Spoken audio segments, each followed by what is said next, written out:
So, in a week where America was busy melting under heat waves, South Park lit a whole new fire, this time under Trump's spray tan behind. Let's check out the clip.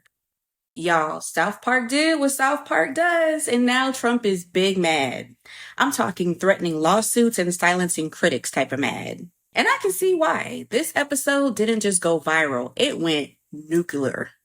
So in the first episode of the season, it parodies Trump returning to politics like he's some kind of comic book villain. And the writers didn't hold back. He was portrayed as unhinged, paranoid, hell-bent on revenge, and directly attacking free speech by suing anyone that dares to criticize him. And I must say, South Park's version of Trump rallies is terrifyingly accurate. And after a long day of suing everyone that criticized him, he climbs into bed with Satan. Literally. To his surprise, even Satan had questions about the Epstein files. The South Park team knew exactly what they were doing, and honestly, they nailed it. And they didn't just drop the new episode, they also released this deepfake PSA showing Trump wandering through the desert butt naked. So by now, we all know how much Donald Trump hates being mocked.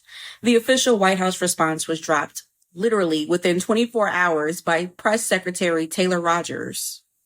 And she told Variety, "This show hasn't been relevant for over 20 years and is hanging on by a thread with uninspired ideas and a desperate attempt for attention. President Trump has delivered on more promises in just 6 months than any other president in our country's history, and no fourth-rate show can derail President Trump's hot streak." I find it interesting that the so-called fourth-rate show writers, Trey Parker and Matt Stone, did just manage to sign a massive new deal with Paramount for 50 new episodes that includes full streaming rights for $900 million? That seems hardly irrelevant to me. I dropped a link in the description for 1 full week on Paramount so you can watch the full episode.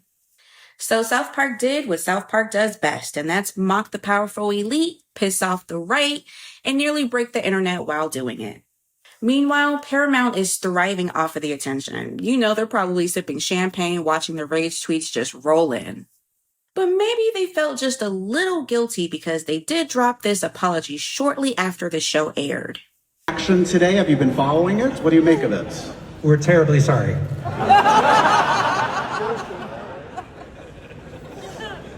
Fair enough.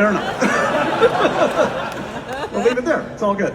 Okay, what is the... But because Trump can't take a joke, now we're hearing he's trying to go full dictator and silence comedians that make fun of him.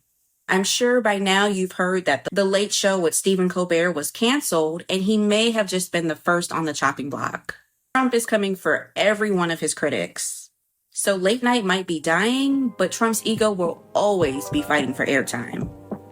So yeah, Trump versus South Park is the beef we didn't know we needed, but definitely deserve. Will he sue? Will Cartman run for office? Will the devil stop getting in these toxic relationships? Who knows? But what's clear is South Park is back on their BS, and I am so here for it. So don't forget to like, sub, and drop a comment below. Did South Park go too far, or maybe not far enough? Let me know.